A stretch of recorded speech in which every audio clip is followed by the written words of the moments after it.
monkey. With that on.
Hello my friends, how are you all doing out there? Hope you're keeping well. Well, it's been another 3 weeks since the last Facebook Live and in Salford, and tonight it's all about the Manchester pubs. I think we need a bit of a drink and to relax, don't we, after all what's going on in the world. Again, thank you so much for people that have donated money last time to help us to keep ticking over. And if you can, help us again tonight with a virtual tip jar, whatever you can afford.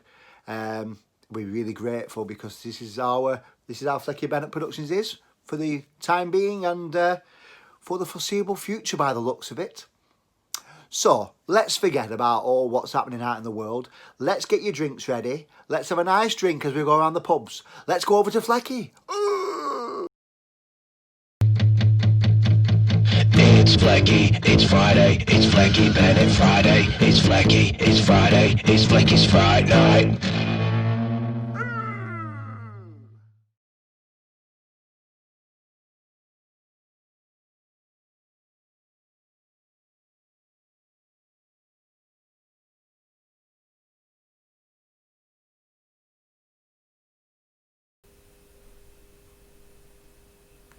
Hello my friends, how are you all doing tonight?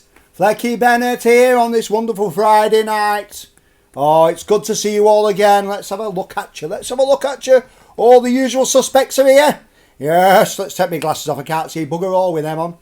How are you all doing, everybody? You okay? Good. So tonight, it's all about some of my favourite pubs of Manchester.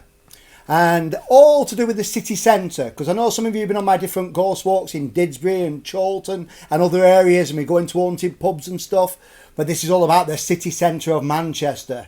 Some of these stories you might have heard slightly before when I've touched on my Manchester Ghost Walk and the Saturday night one, only slightly touched on it, but I'm going into more detail tonight. So have you got your drinks ready, everybody? Let's have a look. I'm on the old red wine because it doesn't give me windy pops as much as anything else. Cheers, everybody. Cheers, Buggerlugs. Cheers. Yeah, Buggerlugs is on a pint of, what's that? Pint of vodka. Likes to see it. Water, actually. She's a bit of a lightweight. I hope you're watching Debs. She's turning into a lightweight. I've not. Haven't you, Buggerlugs? No. Yes, she has. No. Oh, yes. Don't listen. So, my friends, it's been a bit of a bugger of a week, hasn't it, really? Up and down with all this COVID malarkey. But let's forget about it for a bit. let's forget about it, have a drink, and let me take you around some of the pubs with some of the weird, wonderful, and ghostly stories. Sure, shall we begin? I think so. Do you know why there's so many pubs in this country and the world? I'll tell you why. Put the graphic on, please. Beer is the third most popular drink in the world. So number 1 is water, number 2 is tea, and number 3 in the entire world is beer. So it's not surprising that there's so many pubs in this country and around the world, and Manchester is no exception. Good God, there's a fair few pubs opening up every few minutes, probably closing down every few minutes at the moment, but you know what I mean. So tonight we're going to visit some of them pubs. I was going to say let's have a drink in each one, but we'd be absolutely pissed, bladdered. Well, I would. I wouldn't get through the performance, would I? No. So I think just like a slug of your wine, or a slug of your beer, or a slug of your, just a quick drink in each one. You know what I'm saying, don't you? So let's begin. Nice. So let's begin with the largest and the smallest pubs in Manchester. So the largest pub is one that I never really frequent. And I know probably most of you out there never frequent it. It's this one. The Moon Under the Water. It's a Wetherspoons pub. Very cheap and cheerful. Although it's got a bit of a bad reputation, Wetherspoons, at the moment, haven't they? But the Moon Under the Water. Have some of you been there? Yes, I've been once or twice, but I don't go for one of these reasons. Now, you might think that's a strange name, actually, Moon Under the Water. What does it mean? Well, there's 2 of them named Moon Under the Water. One in Manchester, and Wetherspoons has got another one in London. And they're both on very busy roads. So ours is on Deansgate, the land of the orange-coloured women, on a Saturday night, if you've been down there, full of stag and hen parties. Now, it's the name Moon Under the Water was actually, invented by George Orwell. You know who wrote 1984? Yeah? Well, he wrote an essay about his most perfect public house. So let me read this from it because I want to get it word perfect. He said, my favourite public house, and you can put it on the screen now, Bulldogs.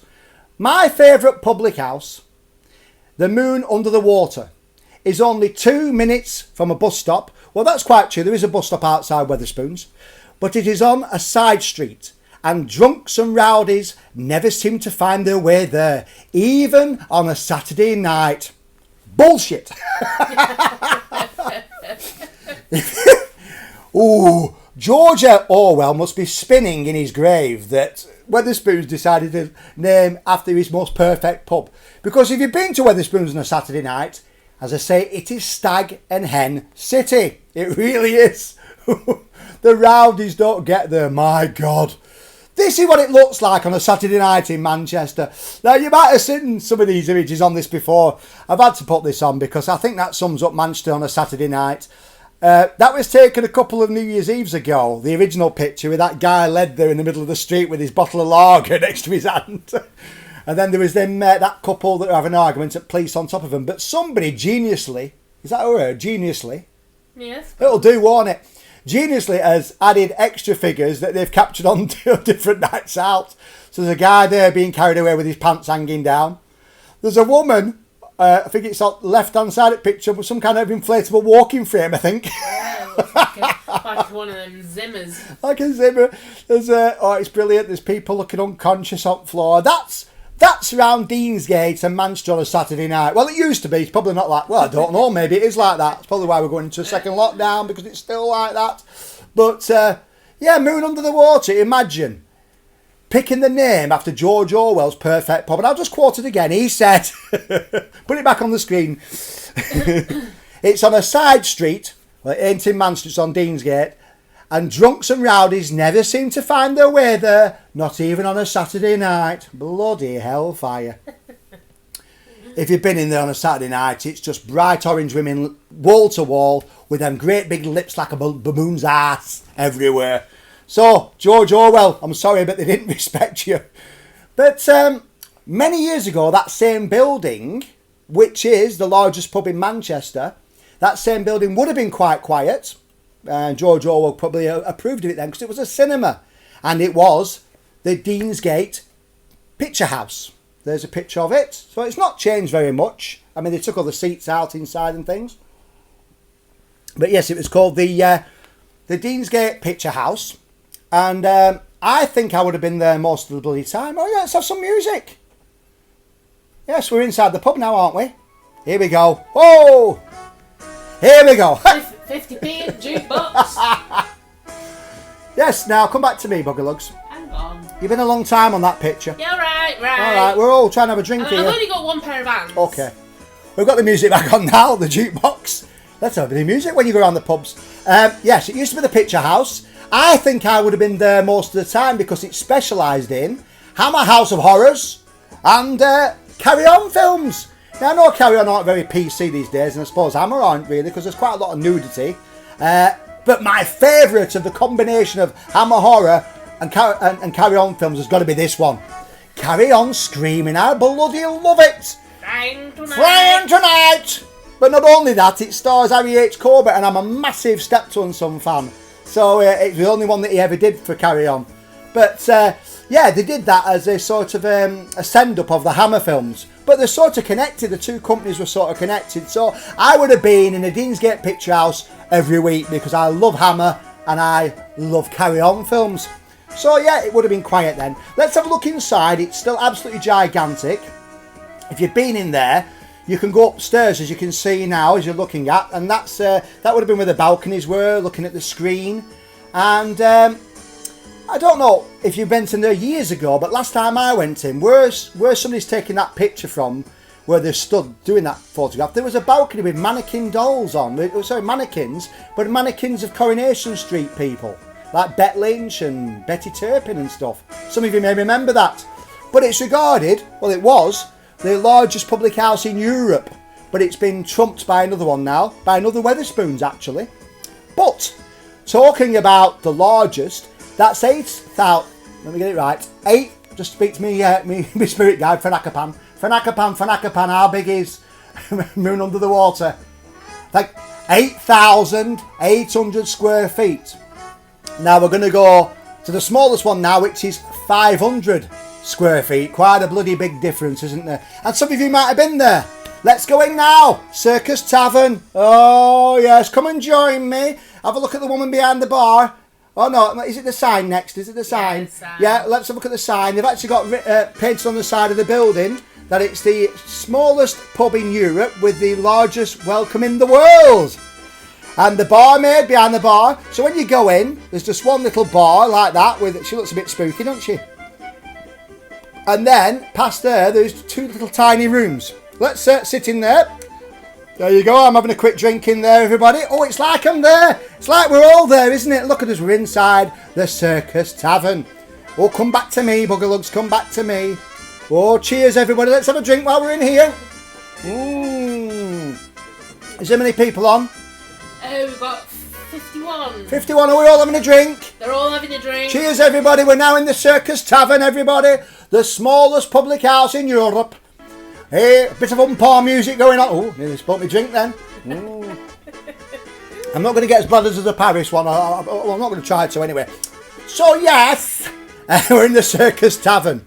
Have you thought to yourself, why is it called the Circus Tavern? No, neither did I. But apparently there was a circus in Manchester, a permanent circus building. And we're going to talk about this in the pub in a bit, but you know Brannigan's, or Albert Schloss, as it's called now. Let's have a look at it. Your Schloss. Well, next door to the Albert Schloss and Brannigan's was, what's it called, Buggerlugs? The Grand Circus. The Grand Circus. The Grand Circus. I put it into the actual spot where it used to be. Apparently that's a restaurant now. And it was a Cuban bar and restaurant before. But that used to be a full-size theatre. With circus performances every single night. Woo! I know. Woo! Who knew? I've been walking around that area for years, for 11 years on the Ghost Walk. And I never knew at the back of it, when I looked at the building, that used to be a circus, but that was a permanent circus with all sorts of acts, you know, horse acts, lions, tigers. I don't think they had elephants, it was too small for that. But one of the most popular things there was the clowns, and one in particular, this guy. And he was world famous. He was called Wallet. I think it's a great name, isn't it? It's a name you never forget, Wallet. And he was classed as the Queen's Jester, wasn't he? He was. The Queen's Jester. And he actually performed at Paloma. Pomona. That's Paloma Faith. He actually performed at Pomona as well when they had the Pomona Palace there. But yes, so what used to happen is all these people, the performers from there, would go along to the pub and go in the Circus Tavern and drink in there. And that's how it got the name, the Circus Tavern. Oh, we're not making... You couldn't make it up, could you, monkey? No, couldn't make it up. Now then, some of you out there know things, don't you? We know things. And I forget Buggerlugs is a bit younger than me by, 14 years. Something like that. But we're at the same mental age. Yeah, 3. 3. But these I said to her, I said, look at these two that used to drink in the Circus Tavern. Oh, you're going to laugh about this. Right, here we are on the screen. Now, most of you will know that is the legend that was Phil Lynott, the lead singer of Thin Lizzy. I actually saw him in one of his last concerts. He formed a band called Grand Prix and he played in Preston at this nightclub called Clouds, and he was in a bad way. He never opened his eyes once in the entire performance. He was that stoned, and he died a few weeks after that. And next to him, George Best. Yes, the legend from Man United. The legend from Man United. I said to Buggerlugs, I said, do you know who these are? And it's not that she didn't know. She said, of course I know who they are. She thought it was these two. Here we go. Lionel Richie and Barry Gibb. She actually came out. She said, it's... I couldn't believe it when I googled for a picture of Lionel Richie and Barry Gibb, and I found one. Let's go back to let's put them side by side, like you said. Watch this. Look at that. Well, she's not far wrong, is she? But I forgot. You can see why I thought. You can see why she thought that was Lionel Richie, and it does slightly look like it's them a bit older, doesn't it? Really, but it made me bloody chuckle, and I knew it'd make you lot. I knew you'd enjoy it, everybody. I knew you'd enjoy it. Oh yes. Woo! Come back to me, Buggerlugs. Yes, well, what can you do? Yes, well, there you go. That did make me laugh. But, yeah, I'm a big fan of Phil Lynott and Thin Lizzy. I think they're a great band. Still a great band. And, yes, and George Best, obviously, lived in Chorlton because of the drinking there, all the pubs, for a while. Now, you will know that if you're a Thin Lizzy fan and a Phil Lynott fan, by the way, there's a film coming out about his life shortly, a bit like the Queen one and everything else, and the Elton John film, so can't wait. But you might know that one of the famous Thin Lizzy songs is The Boys Are Back in Town. And I never knew till about last year that it's about Manchester, The Boys Are Back in Town. And what used to happen is, Phil Lynott's mother, and she was called Philomena, so she was also called Phil Lynott, she owned an hotel. I'm just getting the name up for you now. It was called the Clifton Grange Hotel in Manchester City Centre. I think it was in Levenshulme area, I think. So just outside the city centre, she owned an hotel. And it got known as The Biz, because it was just all your showbiz types that used to go in there. It sounds wonderful. So as soon as you open the door, there were circus performers, rock musicians, footballers, all sorts of people. What? Do you want to put the pitch on? Oh, yes, please. Yes. Yes, there you go. No, you can't get the staff. She's looking at me. That's what I would have told you to. So yeah, that's it. It's a bit of a... I couldn't find an actual image of when it used to be the Clifton Grange Hotel. It's now flats, private flats. So it would be quite cool to have one of them flats, wouldn't it? And yes, anybody went there. But they only went late at night because they opened at 2 a.m. The bar opened at 2 a.m. and it stayed up until 6 a.m. And then everybody had to go to bed, she insisted. And then breakfast was at 12, lunchtime, or whenever you wanted, if you wanted to serve yourself. And everybody went there. I don't know if any of you lot have been to the Press Club when it was open, but that was a similar sort of thing that us actor types used to go to the Press Club, and karaoke used to be at 4 in the morning. But I digress. What's that noise? I could hear like a rum. Is it thundering outside? Oh no, it's Buggerlow's blowing a nose. I'm sorry, I've got a cold. Yeah, cold. So, yeah. So, yes, people used to go there. People loved it. It was called The Biz. And, yeah. Now, when the Sex Pistols played No, actually, let me just tell you. The song The Boys Are Back in Town is about a gang called the Quality Street Gang.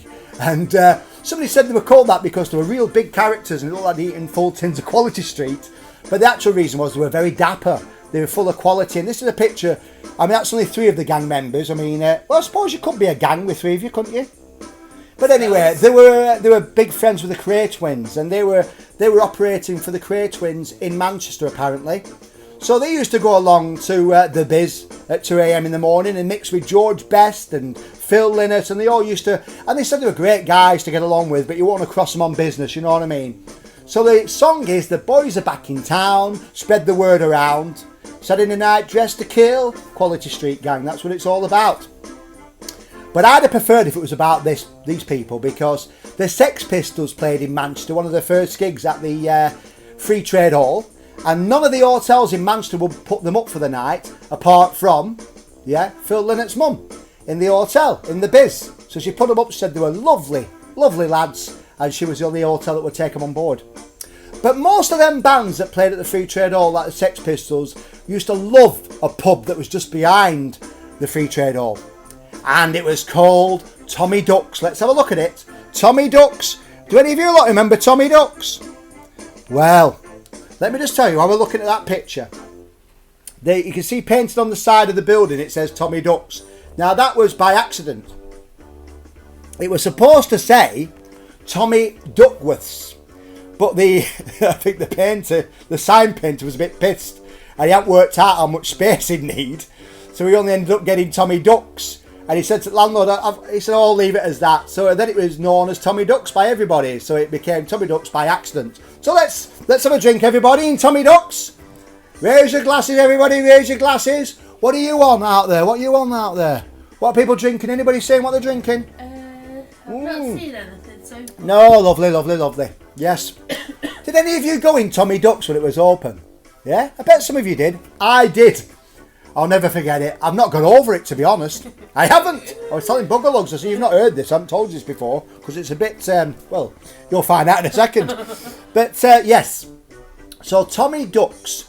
It was a very unusual bar. It was just behind, as I say, the Free Trade Hall. It was on the site of the GMEX, around that area.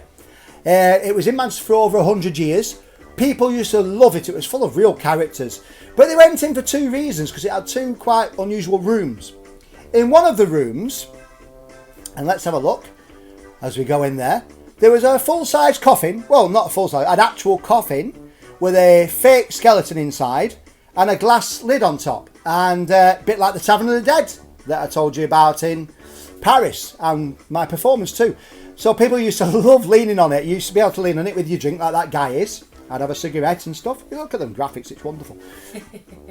And then they used to... not only did they leave it in the pub and people drank off it, once a year they used to take it on tour. How ridiculous, eh? Taking it on tour. And there's a picture of it, yeah, they take it down through the streets of Manchester on somebody's shoulder. He looks a character at the front, doesn't he, with top hat on. He'd give me a run for money, he would. And they used to carry it around the streets, going from pub to pub, getting pissed, but carrying this coffin on their shoulders like pallbearers. Apparently they left it, because they were that drunk, in the old Nag's Head, and it stayed there for quite a few years, but we'll talk about the old Nag's Head in a few minutes. So yeah, it had coffins inside. I never saw the coffin, but I did see this room. Now, it was famous for this room. So many years ago... No, come back, I'm not ready for that then. Don't spoil it. You said this room. Don't spoil it, don't spoil it. I'm building it up to that. Oh, forget you saw that. That was subliminal. Give generously. Wait for it. Pointed and No, said wait this for it, room. wait for it, yes. Now, I had the fortune to go to Tommy Duck's many years ago. I mean, I must have been about 20, so we're talking 30 odd years ago. And what we used to do is to get a minibus from Preston, and we often come to Manchester at night. We're all into rock music, like I still am, and classical. And yeah, we all used to come to Manchester. We usually just used to go to the Salisbury, and then go to Gillies and the Banshee, which are rock clubs. But one day we decided to come early and have a bit of a pub crawl, and we'd been having a few all around Manchester, and we ended up in this pub called Tommy Duck's, because it was only just near the Salisbury, really. And I walked in, and I couldn't believe my eyes. Yes, go on, put it on now. Are you sure? Yes. Are you definitely ready? Yes. The ceiling was full of women's knickers. Knickers knockers. Knickers, knackers, knockers. Women's knickers all over the ceiling. Come back to me for a minute. We can put it up again in a minute. We walked in there. Now, come on. I'm a young, impressionable 20-year-old. Saturday, about 5 o'clock in the afternoon. Packed out with stag and hen parties. Went up to the bar. The barmaids were topless. I've never seen anything like it. You know, they were topless behind the bar. And then, hen parties, as they come in, the landlord said to them, if you want to drink in here, you've got to take your knickers off. So women that were going in there on hen parties were just like, I mean, they weren't showing anything. They were pulling the knickers down under the skirts and stuff, or going in the toilet. Coming back with them, he took them and he nailed them to the ceiling. And they had to be worn knickers. That was part of the rules. And they were stuck to the ceiling. I couldn't believe my eyes. I mean, I've never been a good drinker, you know, a few glasses and I've gone. But I remember vaguely, there was a stag party in there and all these stags were on each other's shoulders, all trying to sniff the knickers. Like this, they were running along the ceiling, sniffing them. Put them back on again, let's have a look at the knickers. I've never seen anything like it. And there's a gentleman out there which might watch this called Phil Singleton. He emigrated to Australia for good reason. And he was one of these people that did that. And if he watches this, he'll remember it. I couldn't believe, I've never got over it, I tell you, I'm in shock. I mean, you couldn't get away with this sort of thing anymore, nor should you, because of, you know, equal rights and the Me Too movement and everything else. I'm quite in agreement with it. But it was a place of its time, really. And that was Tommy Duck's. Some of you probably went in there. Women's Lib at the time tried to have it closed down and they almost managed. But the people that got it closed down in the end was builders that were developing the GMEX. And they wanted to knock down all that area and build upon it. And the regulars at Tommy Duck's were distraught that their pub was going to be knocked down. And they kept getting a stay of execution all the time. You know, I mean, they kept saying, oh, they got away with it again. And then another month would go by. Anyway, it was one Saturday night. They were all in there drinking, had a wonderful night as always. And then the next day when they came back at lunchtime, it was gone overnight. The builders came in. The council signed it off. They came in at 3 a.m. in the morning and bulldozed the site.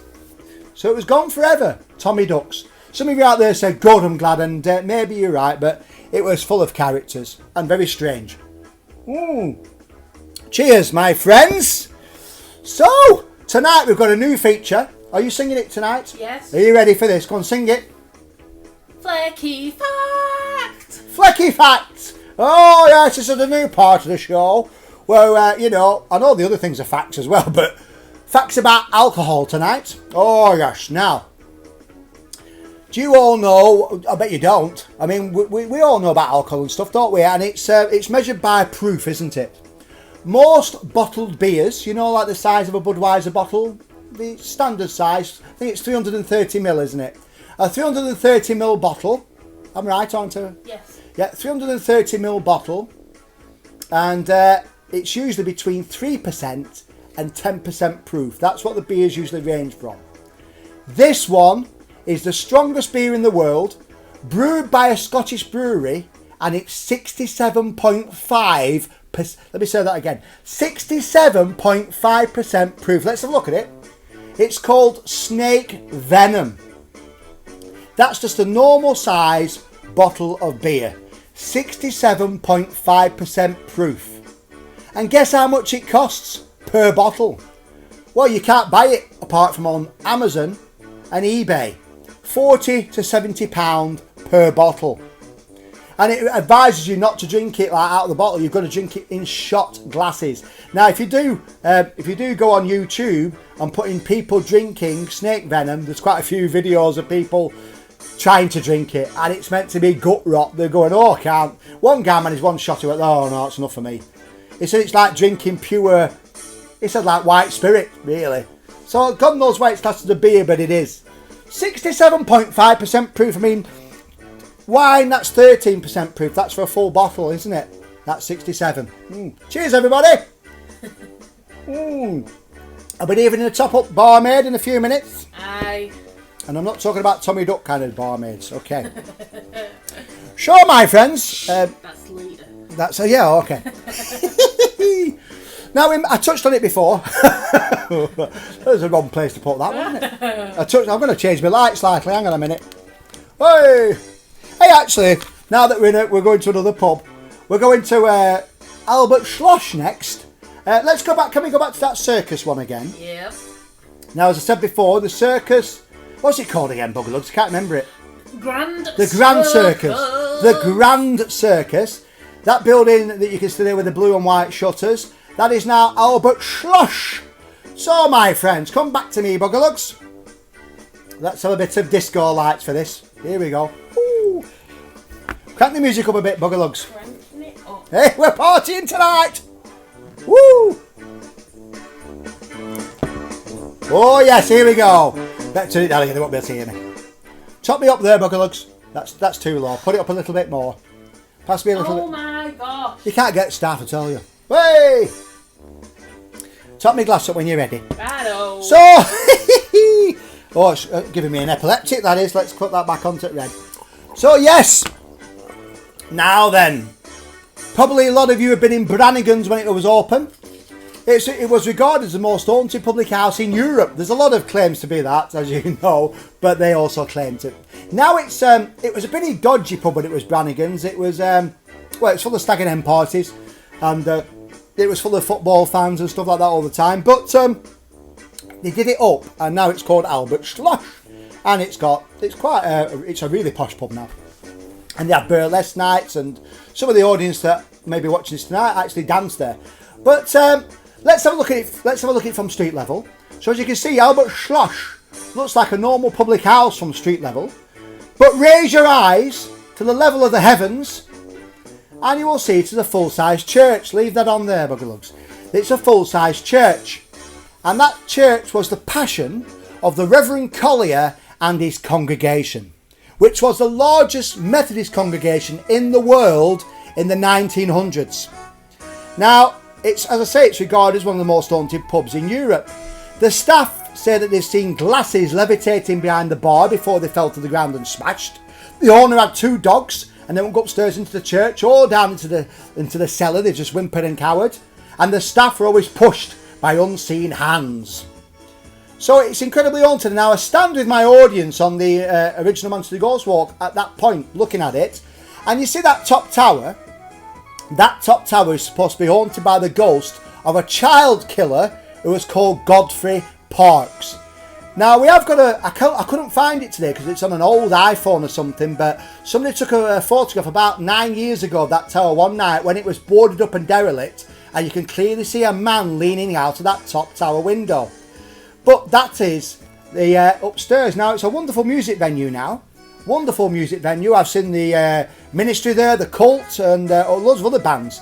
It's great. It really is. But before they actually did it up, Most Haunted went there. And I know a few of you are Most Haunted fans, and I'm a Most Haunted fan as well. I do enjoy the performances. Whatever you think, whether they're real or faked, they're still enjoyable. And God bless his soul, Derek Okora. He does one of his best performances inside the Brannigan's episode. Do watch it on YouTube. The full episode's there to watch for free. It is the most watched episode out of all of the Most Haunted, and for good reason. It's really good fun. So Derek Okora and his spirit guide Sam, there's Sam, look at him, there he is. His spirit guide Sam, they made contact with the ghost of 3 ministers up in the church. And these ministers told Derek Okora that they're keeping Godfrey Parks, the child killer, up in that top tower until he repents for his sins. And until this day, he hasn't. So that night, they leave a voice recorder in that top tower. And when they listen to it the next day, they can clearly hear a baby gurgling and crying on the recording. And a pool of baby vomit is found in the room up there. They analysed it and said this is baby sick. So I'm going to have to show you this. Now, I don't know whether copyright's going to stop this, but it might not until the repeat. So if you're watching it live, you'll see this. This is one of Derek's best performances. I've edited it together slightly so that you can appreciate the wonderful nature of it. But have a watch of this. Go, get it on, Derek. Go on, go for it, son. He does not require, he does not wish. He wishes to be left alone. Leave me. Leave me. This belongs to me. Do you hear me? Belongs to me. No one else.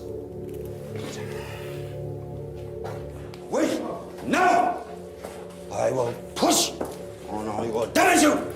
Get moving! Now! Who do you think you are? Get out! Out! Out! Out!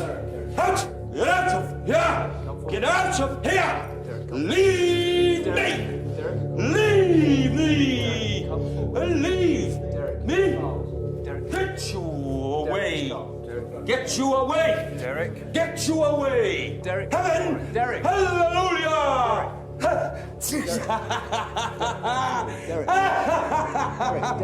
Derek, we got you, Derek. Where's my legs? Where's my legs? Where's my legs? I can't feel my legs. To the top of the tower, some of us smelt baby sick. Oh, God, smell it there, smell it there, smell it there. It's just here. Can you smell baby sick? Come forward. I can smell something. After Derek had left the tower, we placed a dictaphone recording in that area. When we played it back, we were all amazed at what we heard.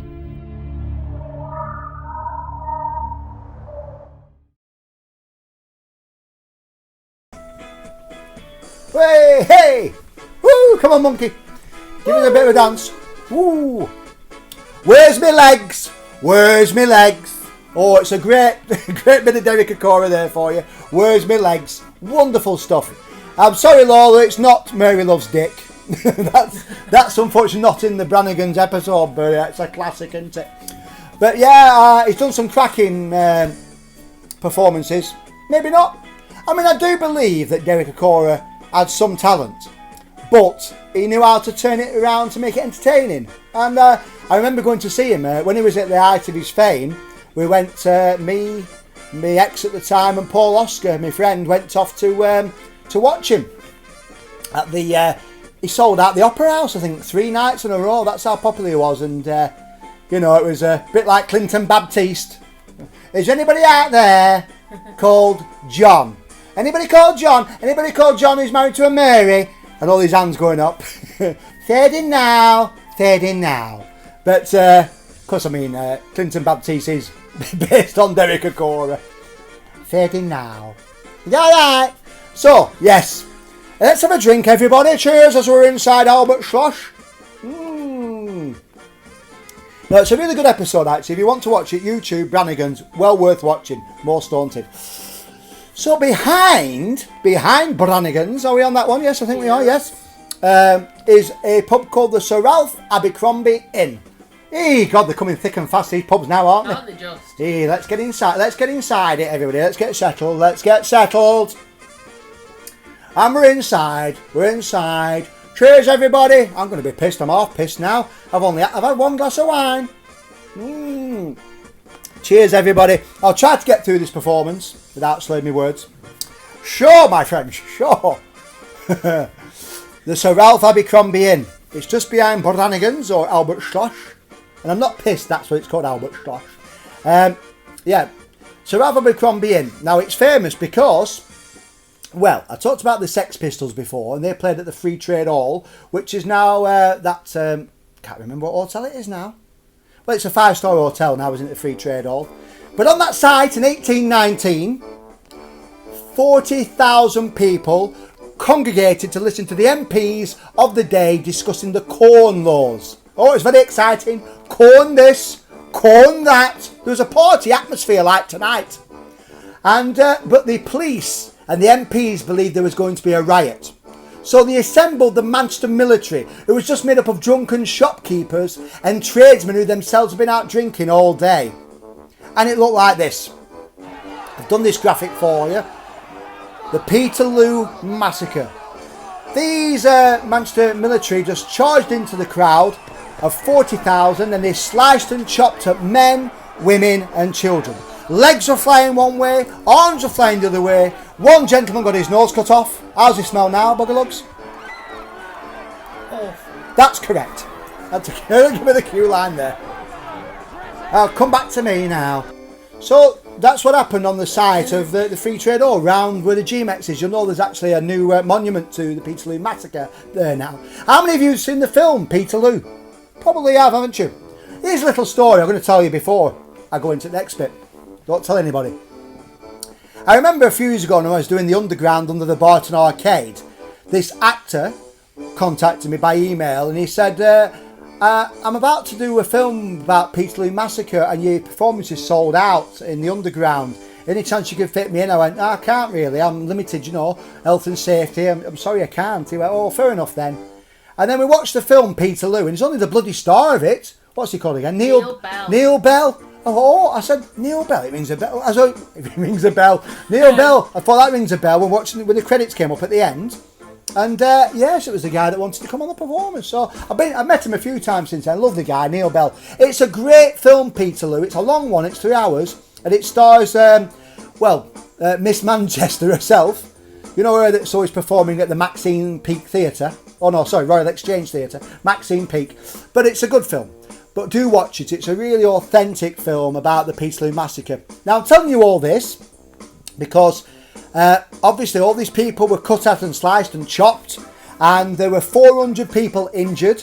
And on the same road as where we are now in the Sir Ralph Abercrombie Inn, there's the Friends Meeting House at the end of the road, and they were taken there, all these 400 injured people, and then the dead and the dying were carried slowly down Bootle Street and taken inside this pub we're in now, the Sir Ralph Abercrombie Inn.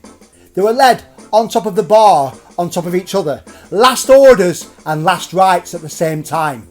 You might think it's macabre to store dead bodies in a public house, but they're often used because of the large wooden surface. It was perfect for autopsies.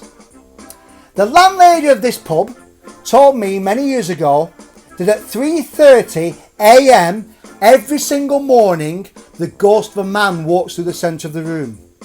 She sits there with regulars. They had a brandy each to count down the hours, the minutes, the seconds, and at 3:30 it'd appear. She believed it was one of the dead from the Peterloo Massacre.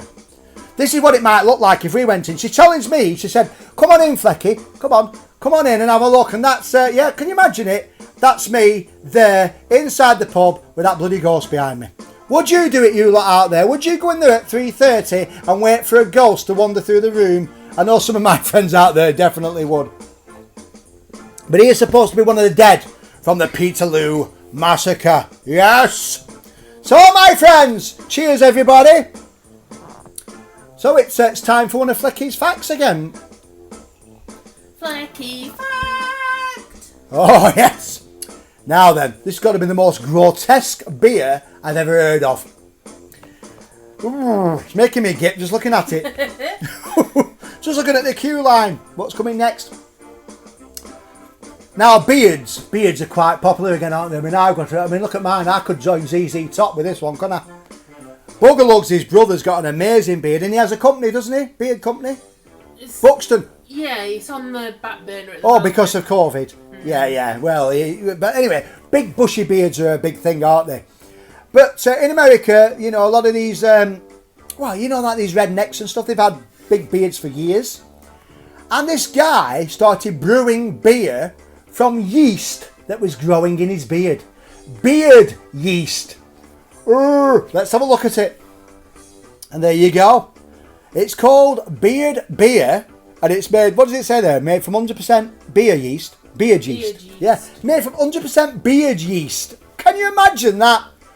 I'm gipping already, I'm gipping.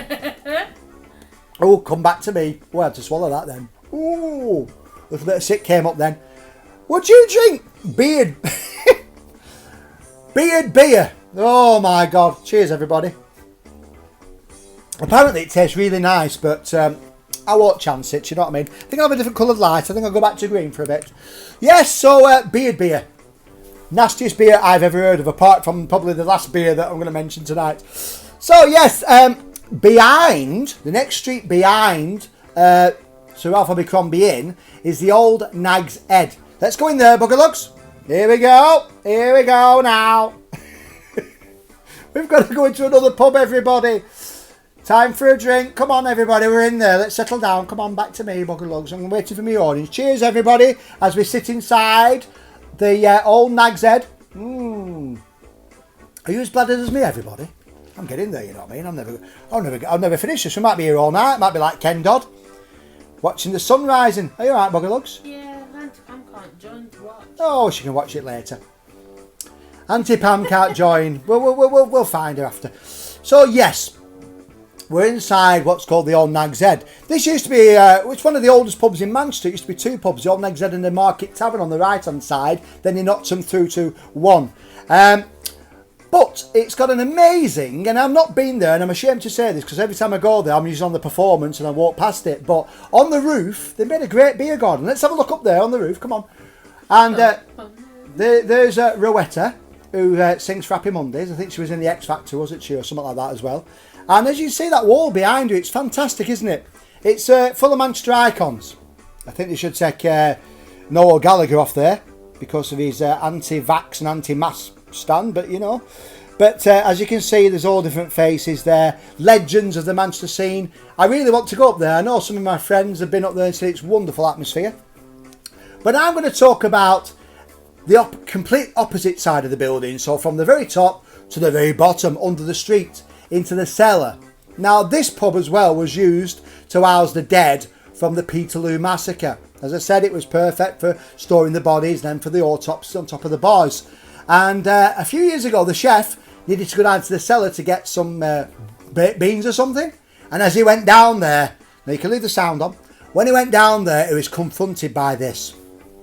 A little boy was stood there looking at him. And the chef, he screamed, "Ah!" And the little boy screamed back at him. And then the chef, he screamed, "Ah!" And then the little boy screamed back at him again. This went on for about 10 minutes. Absolutely chilling that, isn't it? Chilling. And it turns out that they reckon this little boy was the youngest person that died in the Peterloo massacre. A 2-year-old boy. I'm not sure if that's the size of a 2-year-old boy, but I tried to judge it. 2-year-old boy called William, and they believe it's his ghost, and he was the youngest child to die via the Peterloo massacre and stored inside that pub until he could be taken home. So that is the Old Nag's Head. So, talking about ghosts of little boys, it's now time to go to one of my favourite pubs in Manchester. Some of you out there have been there with me. It's called Lock 91. But don't go onto any slides yet.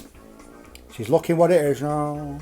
So, we're not going in yet, but have a drink as we walk down the street. I know it's illegal these days, but come on. So let me tell you. I do a performance called, I did a performance called the Haunted Canal Experience, and we go inside Lot 91 and we do a Ouija board and a seance as part of the performance. We did do. I believe, and I'm not sure if this 100% sure, but it's up for sale. So I think that might have ended, unfortunately. But this guy that owned it, and he still owns it at this moment in time, I believe, he was called Andy, and he booked me, him and his staff, from Lot 91 for a private ghost walk, like I used to do many private ones. And on the interval I was talking to him, he said, "Why don't you come to my haunted lockkeeper's cottage?" I said, "What, there's a lockkeeper?" He said, "Right, it's city centre, the lockkeeper's cottage." I said, "Where?" He said, "Deansgate Locks." I went, "Deansgate Locks?" Now listen, the only thing I know about Deansgate Locks, it's like Deansgate on a Friday and Saturday, it's full of stag and hen parties. Here's a picture of what it looks like on a Saturday night. I think this must have been took around the Halloween period. But that's what it looks like every single Saturday night. There's people on the floor. I mean, there's no fighting, but, you know, people can't control themselves. There's all these bars in a row which just attract stag and hens. I mean, there is a good little area. Next door to Lot 91 is the comedy store, so that's worth going to. But it looks like that. It's chaos. I mean, I've got a bit of experience of Deansgate Locks. I mean, my friend out there, I don't know if she's watching. Can you see if you can't tell if somebody's watching, can you, if Hazel's watching? Well, anyway, I've got a friend called Hazel. She does all my websites for me. She's a great lass. She has a great company of her own. They do murder mystery events and stuff. Well, they did do, like myself, but they're doing virtual ones at the moment. So pay her a visit if she puts a link on. One afternoon, we hadn't seen each other for quite a while, so we decided to go to Home Theatre, which is in the centre, have a few drinks mid-afternoon, and then I said, "I'll take you to Lot 91." And as we were walking down to Lot 91, there was a new bar open called Coyote Ugly. Is that right? Coyote Ugly. Coyote Ugly. I've not even seen the film, right? But I'd heard loads of rumours about they dance on the bar, and there's a bucking bronco that you sit on in the middle of the pub, so I thought, well, let's go and have a look what it looks like. So it was only about 5 o'clock in the afternoon. And me and Hazel went in and we're the only two people that were in there. And as soon as we walked in, it was all dead. There was no music on or anything. And the barmaid was behind the bar, sort of leaning on her hand like this, looking bored out of a box.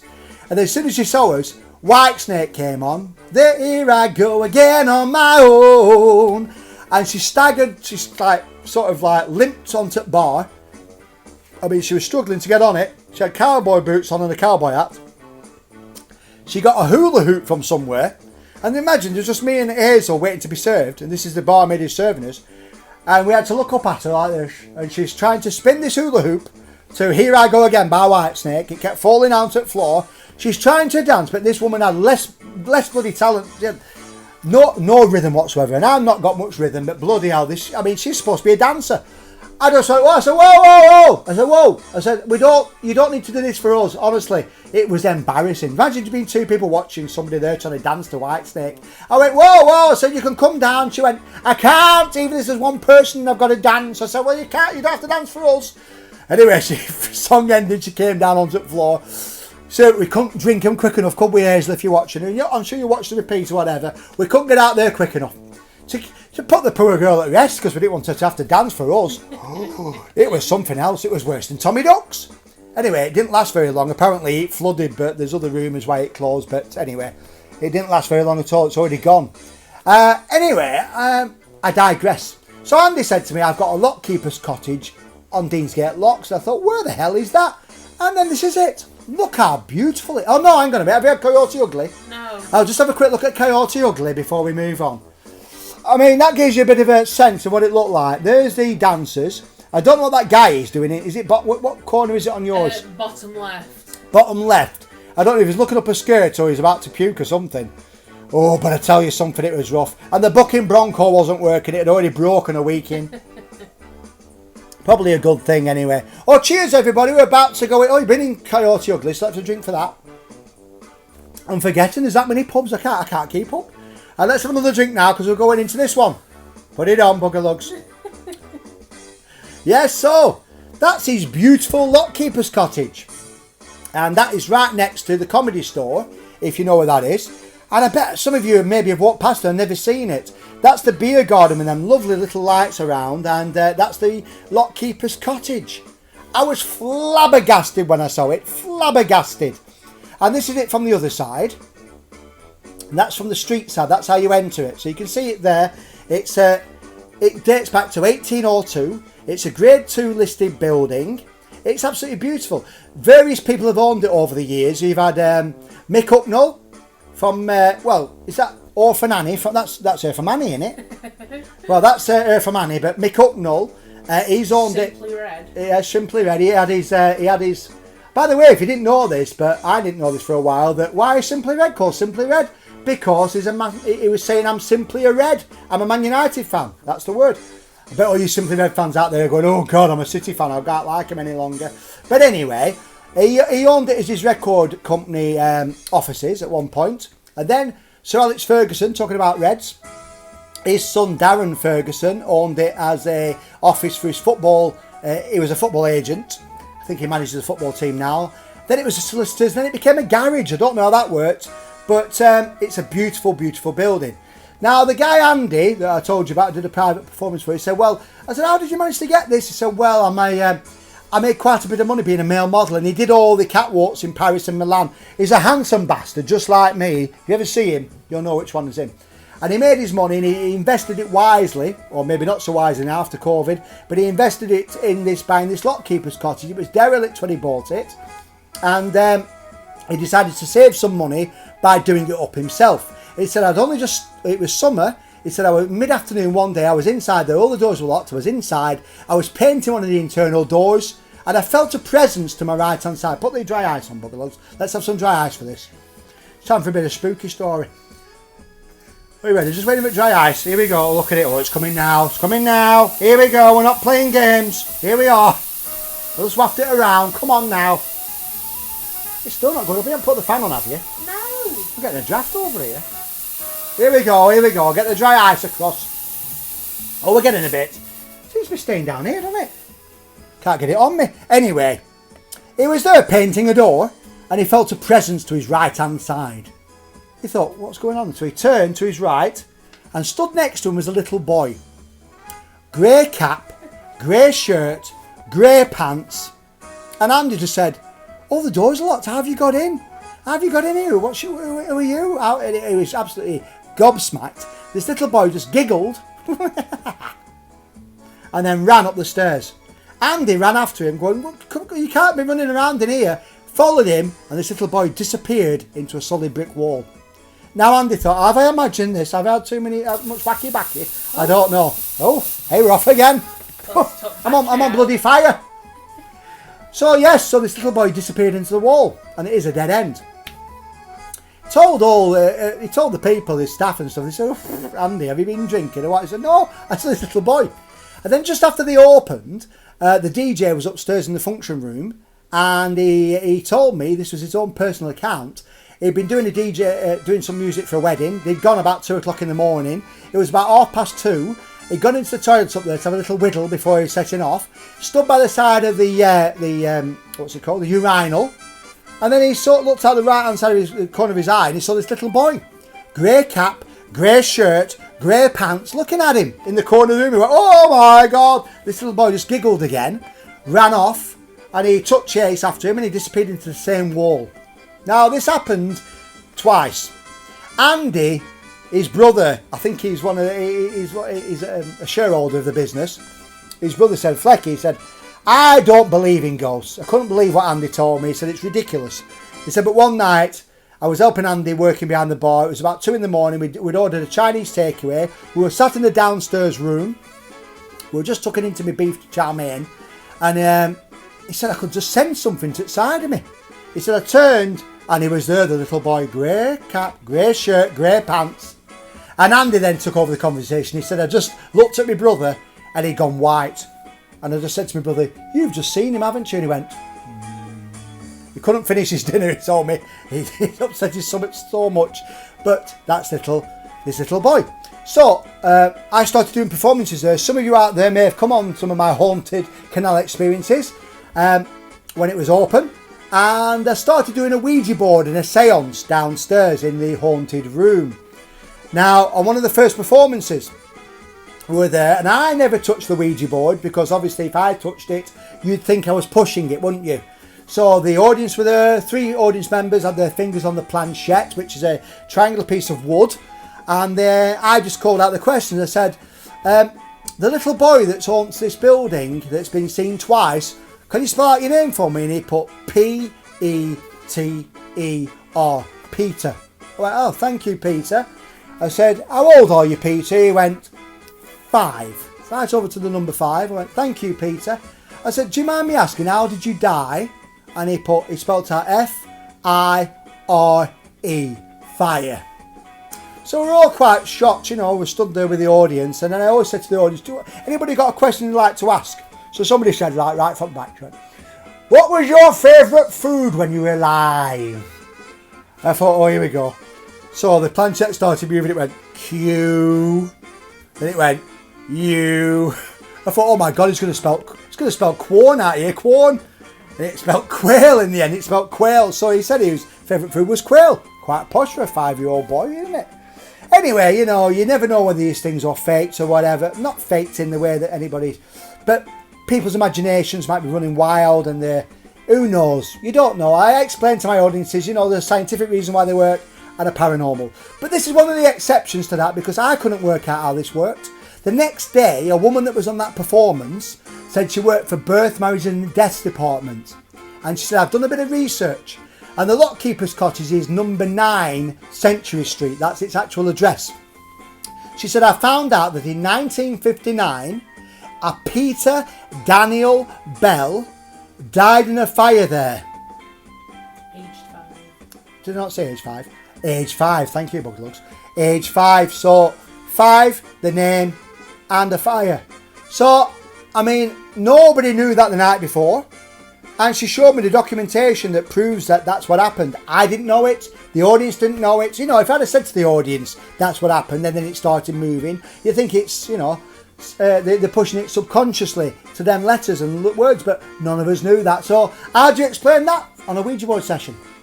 So, Peter Daniel Bell is the boy that haunts it. And he haunts it. Let's have a look at him with me. That's him. That's Peter Daniel Bell. Well, that's what I imagined him to look like, you know. I really did imagine him to look like that. What's the next picture of? But don't move to it. Is it the video? Mm-hmm. All right, yes. So, my friends, when they told me about this little boy with a grey cap, grey shirt, grey pants, there's only one thing I could think of.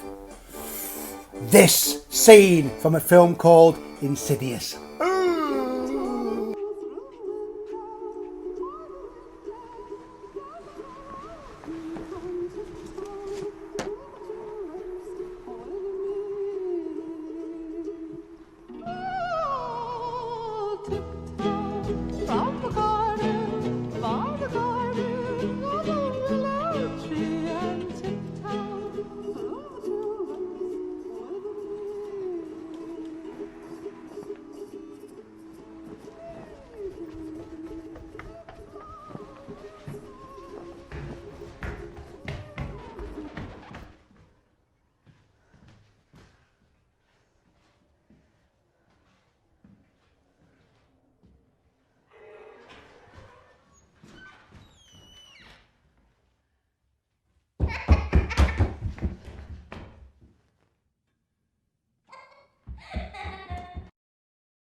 Tiptoe through the tulips.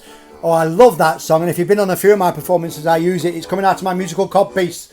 I love that song. It puts those shits right up me. Does it you? Yes, but have you seen that film? Coming on to find a little boy dancing in your living room to that song. So that's what I thought of whenever they told me about this little boy appearing with a grey cap, grey shirt, grey pants. Couldn't help it.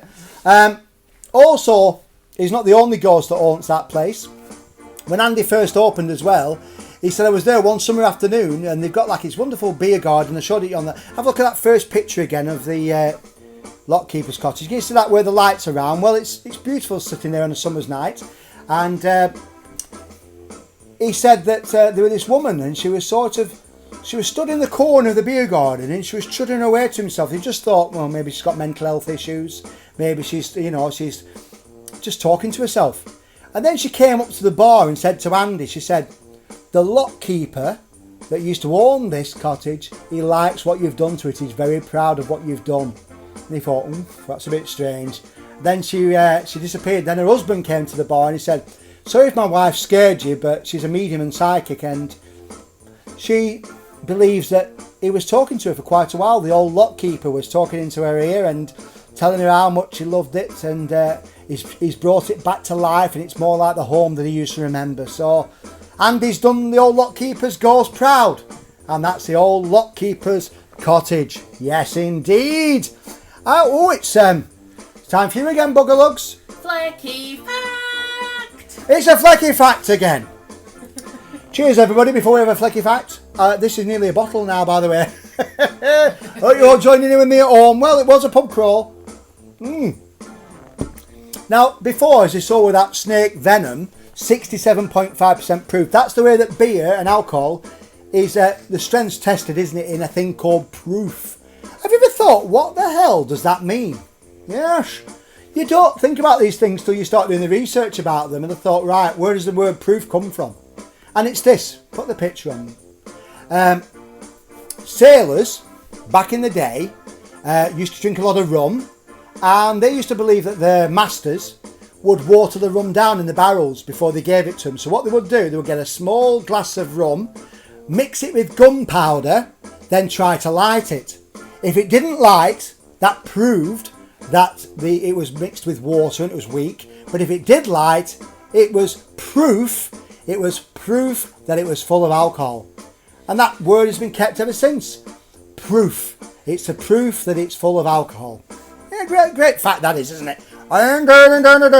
So, at the beginning of this performance, we started with the smallest and the largest pubs. Now let's talk about the oldest pub. Now this is quite a complicated thing here in Manchester, because there's two pubs which are the oldest pub for different reasons. The one that's classed as the oldest pub in Manchester is one called the Old Wellington. It started. Cheers, everybody. The Wine Jitting Mill. The old Wellington Inn, which is in the New Shambles area, you know, behind the Triangle Shopping Arcade and the Print Works. The old Wellington Inn is classed as the oldest pub in Manchester, but it isn't actually. The pub that I use for my Tavern of the Dead, or did use for the Tavern of the Dead experience, is the oldest pub in Manchester. Let me explain it to you. So let's go to the Tavern, to the Shakespeare Inn. This is the Shakespeare Inn. We'll go in a minute. Just have a look at it from the outside. It's beautiful, isn't it? It's a beautiful, and it dates back to 1656, right? 1656. The Shakespeare Inn. Let's go inside. Let's have a drink, everybody. Here, cheers, everybody. Sat inside the Shakespeare. I've often sat with my audience in the Shakespeare of a night after the Tavern of the Dead.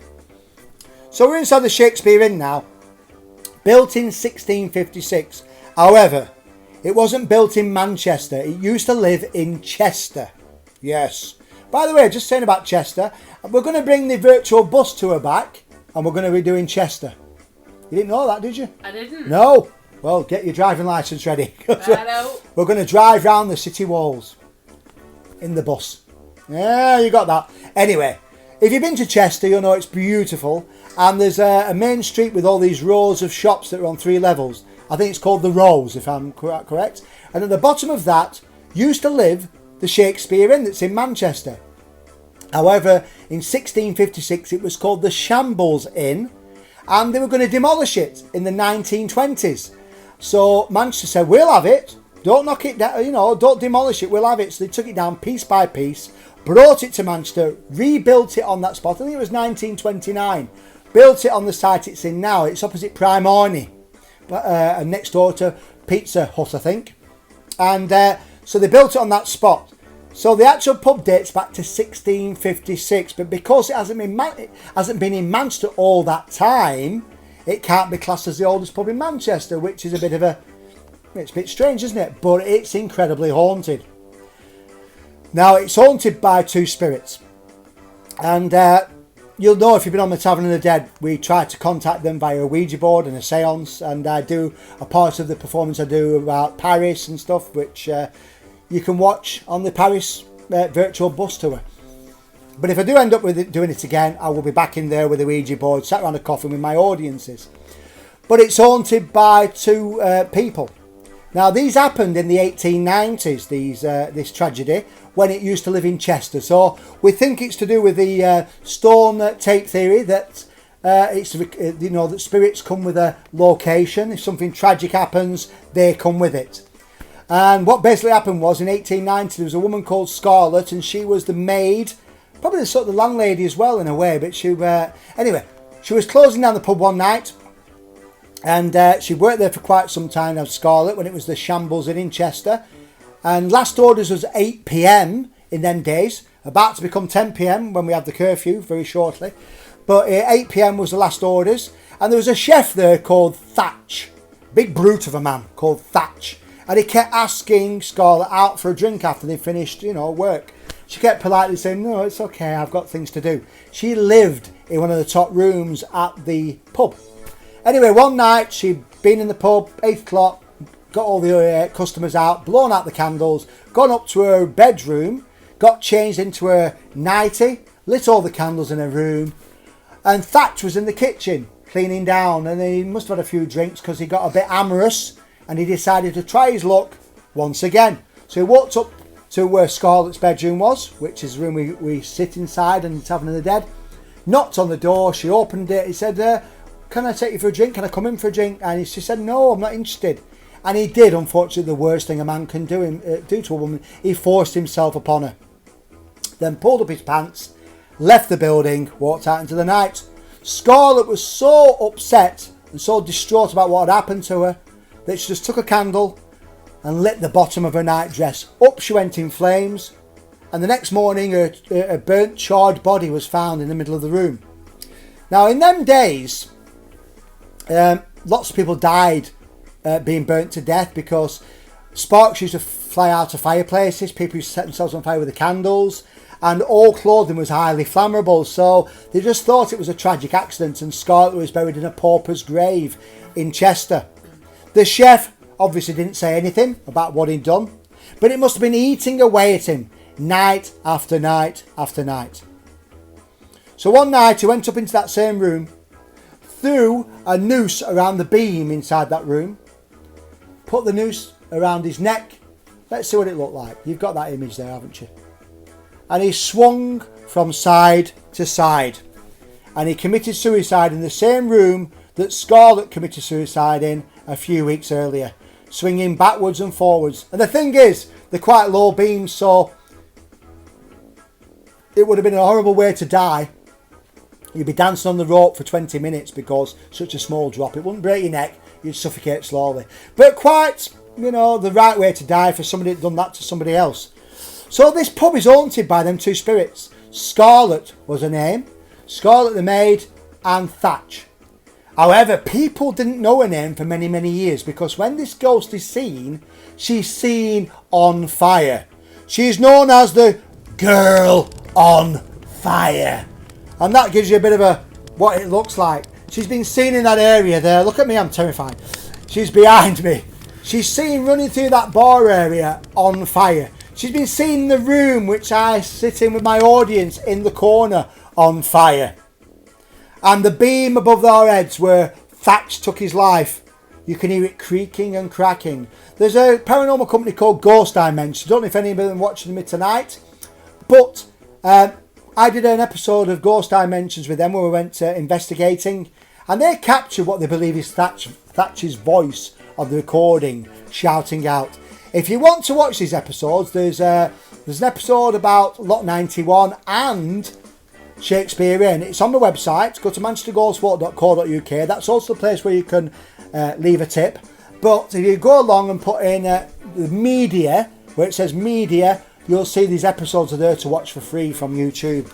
So it's quite interesting that they're really, really spooky and haunted public house. Last year, I was contacted by a film company from Hollywood, and they wanted to hire me to do a programme called Dark Cities. And they came over, paid me handsomely for it back in the day when I could earn a living. And they paid me, and I'm in an episode which is coming up on the Discovery Channel, all about the Shakespeare Inn. Just waiting for Buggerlugs to come back. She's doing an impression of Regan from The Exorcist at the moment in the corner of the kitchen. She's snotting everywhere. I'm sorry. Are you back, Buggerlugs? I'm back. Have you showed yourself to the audience yet tonight? Let's have a look at you. Come on, let's have a look at Buggerlugs. There she is. Oh, look at her. Hi. God bless her. Full of snot. She's full of snot, but you know, the show has always got to go on, hasn't it? So, yes. So, that is the Shakespeare Inn, which is technically the oldest pub in Manchester. Let's just go back to the other one. The Wellington Inn, your Wellington Inn, is classed as the oldest pub because that's been a public house. Well, it was built at about the same time as the Shakespeare Inn, but it's only been a public house in 1830. Let's have a look at it. So, look how beautiful it is. That is the Wellington Inn in its original location. That was when it lived in the Shambles area of Manchester. And while it was there on that spot, they actually lowered and hired it. Hired it up. Raised it, that's the one, not hired it, for a function. They raised it up. So it's moved once on that spot already. And then there was an IRA bomb went off about 22 years ago, I believe, and it destroyed that entire area. But because they were sheltered from the bomb blast, that pub was saved. So they decided to make a new area. So let's look at what it looks like when they took it to it. That's taken it to its new area, and they rebuilt it like a giant jigsaw puzzle, piece by piece. They numbered every single item of that pub and rebuilt it like it originally stood. And this is what it looks like now. And it is beautiful. It's next door to one called Sinclair's Oyster Bar. Now, they weren't next to each other originally, but when they rebuilt that new area, which I think is called the New Shambles area, that's what it looks like now. It's beautiful, isn't it? Now, there was a landlady that used to run the Wellington, the old Wellington Inn, and she was called Nora. And she run that pub as landlady for 34 years. That's a lifetime, really, isn't it, in one job? 34 years she ran the Old Wellington pub. And she was a teetotaler, never touched a drop, which is quite unusual because lots of landlords like a drink themselves, but she never touched it. And she had this... has the music gone off? Oh, we're back on. Put some money in the jukebox, thank you. I did. Thank you. Yeah, she used to look after her customers with such care. People used to call her the mother. So all these regular drinkers every day, mother will look after us, and she made sure everybody got home at night and made sure they weren't ill. And she was really loved, was Nora, and she became known as the mother of Manchester. When she died, everybody lined the streets. There was traffic jams everywhere because of the people coming out to pay their respects. And people went to the council and they said, please, would you rename the Wellington Inn after Nora? Because, you know, she was such a wonderful woman. And they said, no, we can't rename it. It's got so much history, you know, the Wellington Inn. It's the oldest pub in Manchester. We're not going to rename it. So another pub in Manchester decided to rename itself this name. Excuse me. And you've probably been there. And it's called Mother Mac's. Yes, she was Nora MacDonald, I think her full name was. And she I think it was McClellan. McClellan, that's right, Nora McClellan, and she was known as Mother Mac. And they decided to change the name of that pub to Mother Mac's as a tribute to the woman. Indeed, let's have a drink. We're now inside Mother Mac's. Come and join me, everybody. Oh, yes. This is our last pub, so let's we have to drink up in here. Nearly time for last orders. So we're now in Mother Mac's. Now, Mother Mac's, if you've been in it, it's in the northern quarter. Only just in the northern quarter. It's just behind Piccadilly Gardens, really. So if you know where Wetherspoons is, the Piccadilly Wetherspoons, it's just on that corner there.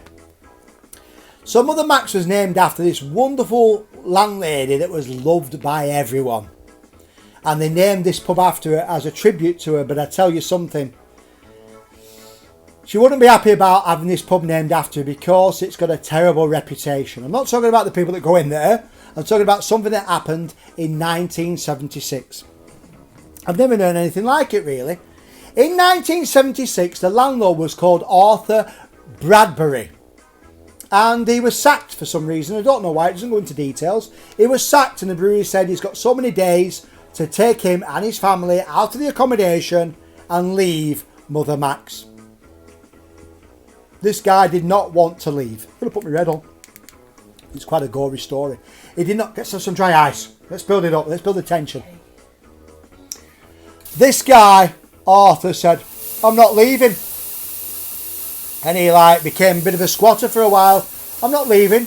I'm not leaving with my family. I'm staying here in Mother Mac's. This is my pub. Nobody else is having this pub. So the day came when he had to leave, when they had the police outside. They said, you've got to be gone or else we'll come in there and drag you out. And he went crazy. He went round and he murdered his entire family inside Mother Mac's. He first of all murdered his wife. Then he murdered his daughter. Then he murdered his two sons. Then unfortunately, the cleaner came in to do her shift and he murdered her as well because she witnessed what had happened. She walked in on the carnage. And then he decided, if I can't have this pub, nobody's going to have this pub. And he set it alight.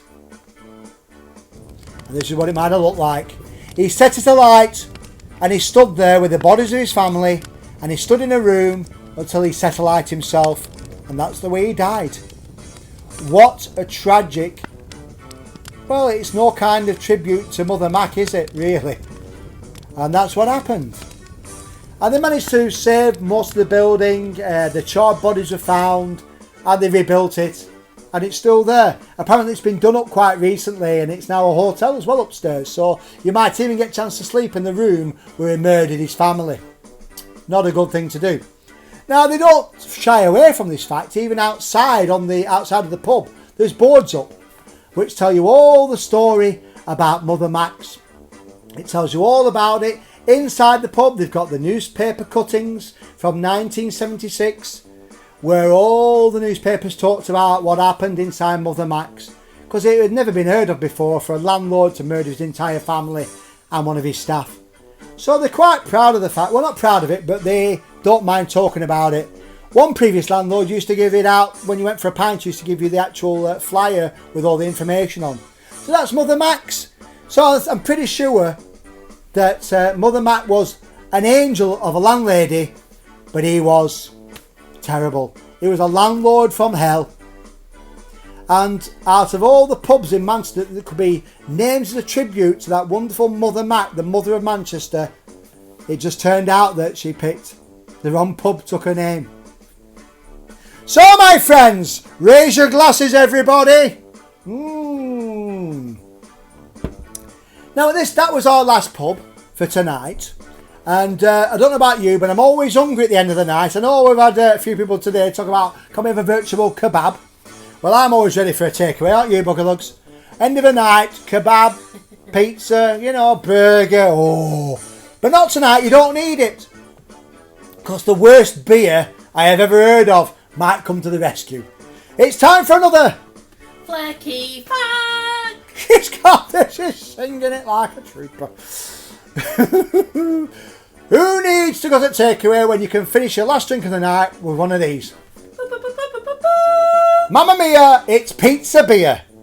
There's a company that have been established since 2007, and they make a pizza beer, and it tastes of, let me get this right, fresh tomato, how did they say it in America? Oregano,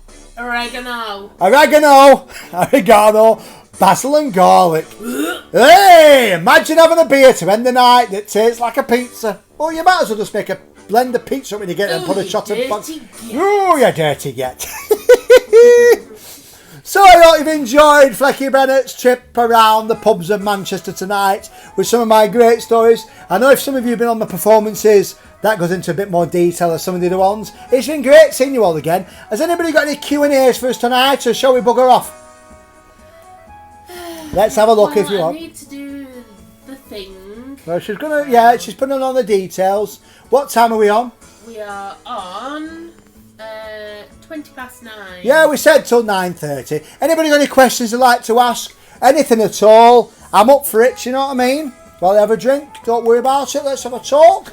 Anybody want to say anything? Anybody want to ask a question at all? Have you enjoyed it? I have a great fun researching this. Let me tell you a secret. There might be another one of these later.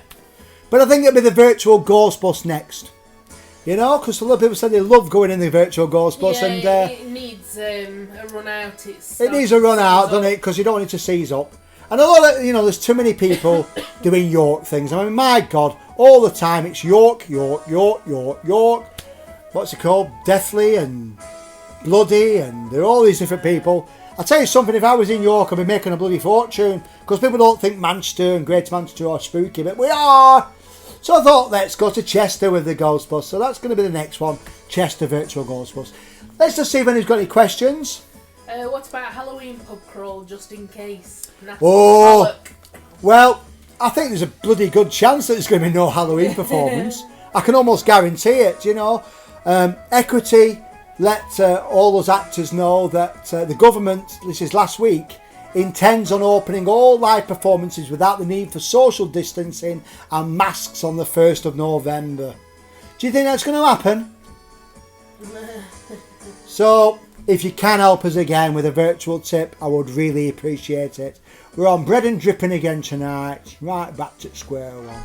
So, what I've got in plan for Halloween is I've got about 10 different performances which I used to do, and I'm going to take the best stories from each of them performances to make a Halloween special. But I don't think I'll do it on Halloween night, because you'll all be having parties and stuff, unless you want me to.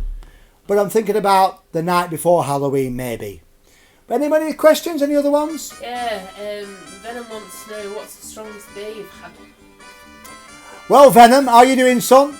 Now, I don't know if some of you out there went on my original underground performance when we used to go under the Great Northern Warehouse. Venom was my assistant on that, hiding in corners and helping me out. It was great fun, wasn't it, Venom? And love to Emma. I hope everything's going well. I will write to you. It's just that things have been a bit weird recently, haven't they? And congratulations, Venom. Congratulations. Congratulations, Venom, on your child. I don't know if it's a boy or a girl. Is it a boy or a girl, Venom? I'm sorry, I'm a bit out of the loop and I feel ashamed on that. But anyway, come back to me, watch it. The strongest beer I've had is without a doubt, if you go to Stockport and my friend Joseph Patton, who owns the Cracked Actor, he introduced me to these Belgian beers and stuff, and so did Motzerbyte, the bar in Altrincham, which I love going in with my audiences, but he introduced me to a drink. What's it called? Delirium Tremens. Delirium Tremens. And I said, I'll have a pint of that then. I used to have a pint of his house Pilsner, the Cracked Actor Pilsner. I said, what's that one, Joe? He said, say it again. Delirium Tremens. I want to say Tremors, but it's not. Delirium Tremens. It's got a pink elephant on the label. Quite appropriate. And it's the glasses have got a wonky stem. Like you're pissed already. I second a pint, so we don't serve it in pints, we only serve it in thirds.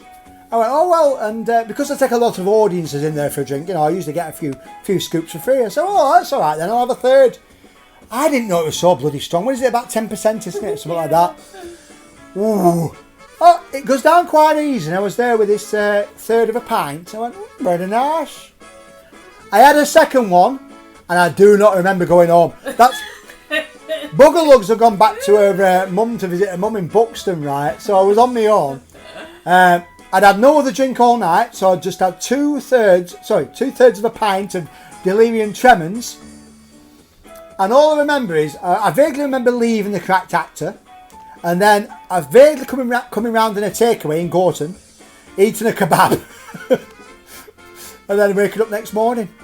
So there's your answer, and I think it's 8% proof, I think, which isn't that much in compared to Snake Venom, which is a drink for you, isn't it, Venom?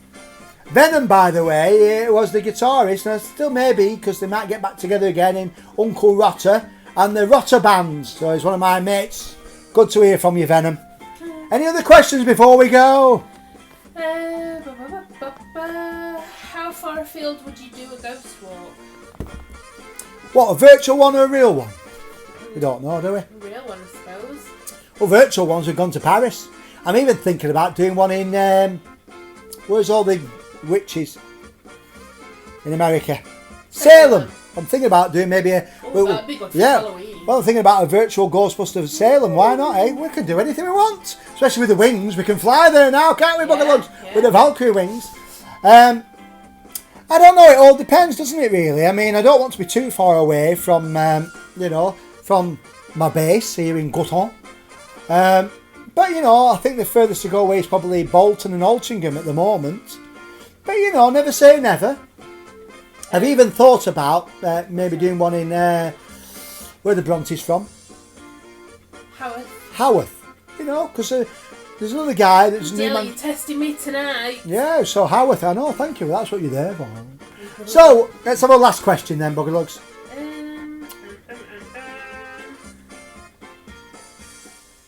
Oh, I thought you had one lined up. Have you not? Doesn't matter. Well, no, I just saw Gemma's message. Said, thanks for helping keep us sane these last 6 months. Hey, I'll tell you something. Guys. You lot have been... Thank you for watching. And you've been keeping us sane, you know what I mean? You really have. I had a bit of an interview today with a bloody... What are they called? Universal Credit. To possibly get some kind of allowance, but...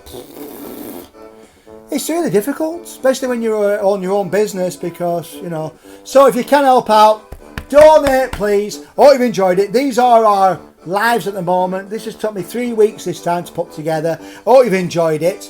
I love you all. Let's all raise our glasses. That's a full bottle gone now, so I'm going to be rat-ass. I'm going straight to bed. I know it's only 9:30, but good night. God bless.